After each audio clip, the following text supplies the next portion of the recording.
लगता है लाहौर कलंदर्स अपना दूसरा मैच भी हारने वाली है, क्योंकि वो फ़खर जमान जिनके ऊपर इनकी पूरी बैटिंग लाइनअप जो है वो रिलाय करती है, वो तो 2 मैचेस के लिए बैन हो गए हैं। तो मुल्तान सुल्तान्स के अगेंस्ट अपना मैच कैसे जीतेंगे? अब आप लोग कहेंगे कि मुल्तान सुल्तान्स का जो टीम है उनमें कौन बड़ा नाम है। आप लोगों को पता होगा, अगर आप लोग पीएसएल शुरू से फॉलो कर रहे हैं, तो मुल्तान सुल्तान्स के पास कभी भी बड़े नाम नहीं है। फिर भी they are the only team जो 4 दफा कंसेक्यूटिव फाइनल में पहुंची है, 1 दफा फाइनल जीती हुई है, बिकॉज वो छोटे नामों के साथ इतनी कैलकुलेटेड गेम खेलते हैं कि आपको लगता ही नहीं है कि इनकी टीम में कोई बड़ा नाम नहीं है।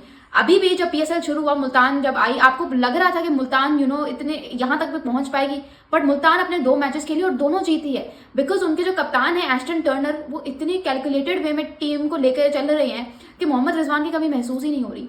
हु न्यू के 41-year-old पीटर सिडल इतनी शानदार और फ्रंट लाइनर बॉलर बन जाएगा इस बॉलिंग अटैक का। किसको पता था कि शान मसूद मिडिल ऑर्डर में इतनी शानदार स्ट्राइक रेट के साथ क्लिक कर जाएंगे। So it's the calculation that scares you at some times, ये बात होती है। अब आप मुल्तान सुल्तान का अगर बैटिंग ऑर्डर उठा के देखो, वो टॉप ऑर्डर जिसमें स्टीव स्मिथ है, साजिद फरहान है, जॉश फिलिपी जैसे बैटर्स हैं। फिर वो मिडिल ऑर्डर जिसमें अरफात मिनहाज जैसा ऑलराउंडर है, शान मसूद जैसा बैटर है, ठीक है, तो आप उससे कितनी ज़्यादा एक्सपेक्टेशंस लगा के बैठ सकते हो। मोहम्मद नवाज जैसा ऑलराउंडर है, और अरफात मिनहाज तो has already scored 51 run at a blistering strike rate of 231 something like that. तो मुल्तान सुल्तान्स का पलड़ा बहुत भारी है, कंसर्निंग द फैक्ट के लाहौर कलंदर्स का जो है ना मेन प्लेयर फ़खर जमान, वो बैन हो चुके हैं 2 मैचेस के लिए।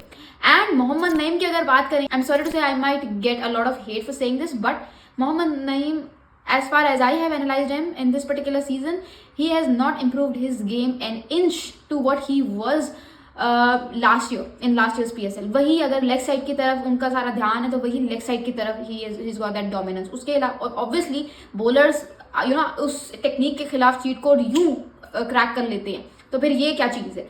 तो Mohammad Naeem needs to come up with something new, क्योंकि ये मॉडर्न डे क्रिकेट है, इसमें आप कभी भी एक ही तरह के रन स्कोर करने की एबिलिटी पे या एक ही तरह के एरिया की तरफ अगर रिलायबल रहेंगे, तो वो आपको कहीं ना कहीं हर्ट करेगा, जो मोहम्मद नईम को कर रहा है for the last 2 to 3 games now. Players to watch out for me will be Arafat Minhaj and Sajid Farhan from Multan Sultans, and Lahore Qalandars की तरफ से it would obviously be none other than Shaheen Shah Afridi and Sikandar Raza.